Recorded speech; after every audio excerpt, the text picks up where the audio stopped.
চাইতেছে। তারা আজকে বলতেছে বিএনপি তো দেখলা, আওয়ামী লীগ তো দেখলা, একবার আমাদেরকে দেখো, বলতেছে না? একবার আমাদেরকে দেখেও না, দেখো কি হয়, একবার ভোটটা দিয়েই দেখো কি হয়, জীবন পাল্টে দিব, বলতেছে কিনা? একবার আমরা ভুল করছিলাম, সেই ভুলের মাসুল আমাদের 17 বছর চুকাইতে হয়েছে। আবার যদি এবার ভুল করি, 70 বছরে এরা আমাদের দেশ থেকে যাবে না, আমাদের দেশের নাম পাল্টায় বাংলাদেশ থেকে আবার পাকিস্তান হয়ে যাবে। আমরা কি সেটা চাই? মা বোনেরা, আপনারা কি সেটা চান? আমরা সেটা চাই না। যেসব মা বোনরা আজকে চুপি চুপি বাসায় এসে অন্যান্য মা বোনদেরকে বলতেছেন, আমি জানি তারা তো গুপ্ত সংগঠন, তারা কি প্রকাশ্যে কথা বলে? প্রকাশ্যে কথাও বলে না, প্রকাশ্যে ভোটও চায় না, প্রকাশ্যে প্রতিবাদও করতে পারে না, তাই না? তারা আজকে যারা চুপি চুপি বাসায় ঢুকে ঢুকে বলতেছে, মা তোমার এনআইডি কার্ডটা দাও, মা তোমাকে একটু বিকাশে টাকা পাঠাই দিব, তুমি ভোটটা এই মার্কায় দিও।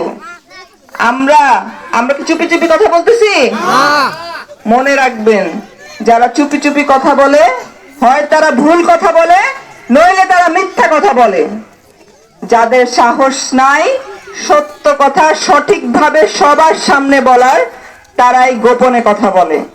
এবং তারাই আপনাদেরকে আজকে বলতেছে 200 টাকা দিচ্ছি, 500 টাকা দিচ্ছি, 1000 টাকা দিচ্ছি, তোমার বাপ ভাইকে বইলো না যে আমরা আসছিলাম, তোমার ভোটটা তুমি এই মার্কাতেই দিও। ধানের শীষের প্রতীক থেকে এমন কেউ আপনাদের কাছে এসে বলছে?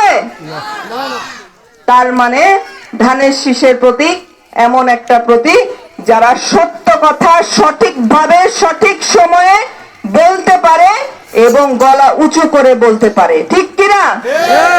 17 বছর আমার বাবা অ্যাডভোকেট আব্দুল সালাম পিন্টু কষ্ট করছে না?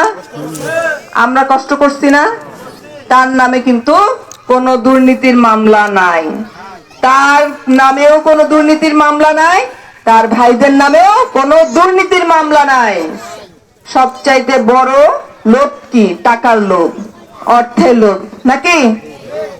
এই মামলায় যার নামে নাই, যার নামে কোনো দুর্নীতির মামলা দিতেই পারে নাই, মানুষ মারার মামলা তো অনেক পরের কথা, মানুষ মারার মামলা অনেক পরের কথা। আগে তো আমাকে আমার খারাপ হওয়ার প্রথম স্টেপটা পার করতে হবে না? প্রথম ধাপই তো লোভ। খারাপ হওয়ার প্রথম ধাপ হচ্ছে লোভ। আমার বাবা তো সেই লোভটাকেই জয় করে ফেলছে, অত দূর যাওয়া তো সম্ভবই না তার পক্ষে। এর জন্য দেখেন 5 আগস্টের পর তিনি চাইলে 1 মাসের মধ্যে বেরিয়ে আসতে পারতেন না? 1 মাসের মধ্যে বেরিয়ে আসতে পারতো, কিন্তু তিনি কি করছে? আমি বেকুসুর খালাস না পেয়ে বের হব না, সেটা যত সময় লাগে লাগুক, 1 বছর লাগে, 2 বছর লাগে, আমার সমস্যা নাই, যতদিন পর্যন্ত আমার প্রমাণ না হচ্ছে যে আমি বেকুসুর, ততদিন পর্যন্ত আমি বের হব না। তিনি কিন্তু 8 মাস পর বেকুসুর খালাস হয়ে আপনাদের কাছে ফেরত আসছেন, আলহামদুলিল্লাহ। একটা কথা মনে রাখবেন, আমাদের জীবন আল্লাহ কি বলছেন? আমাদেরকে একটা কাজের জন্য পাঠাইছে না? হ্যাঁ, তার খেদমত করতে পাঠাইছে, তাই তো? আপনাদের খেদমত যদি আমি আজকে ডাক্তার হিসেবে করি, তাহলে আল্লাহর বান্দাদের খেদমত আমি করলাম না? আল্লাহ খুশি হবেন? তার মানে আমাদের প্রত্যেকেরই কিছু না কিছু কাজ আছে, কাজের জন্য আল্লাহ তাআলা আমাদেরকে দুনিয়াতে পাঠাইছে, তাই তো?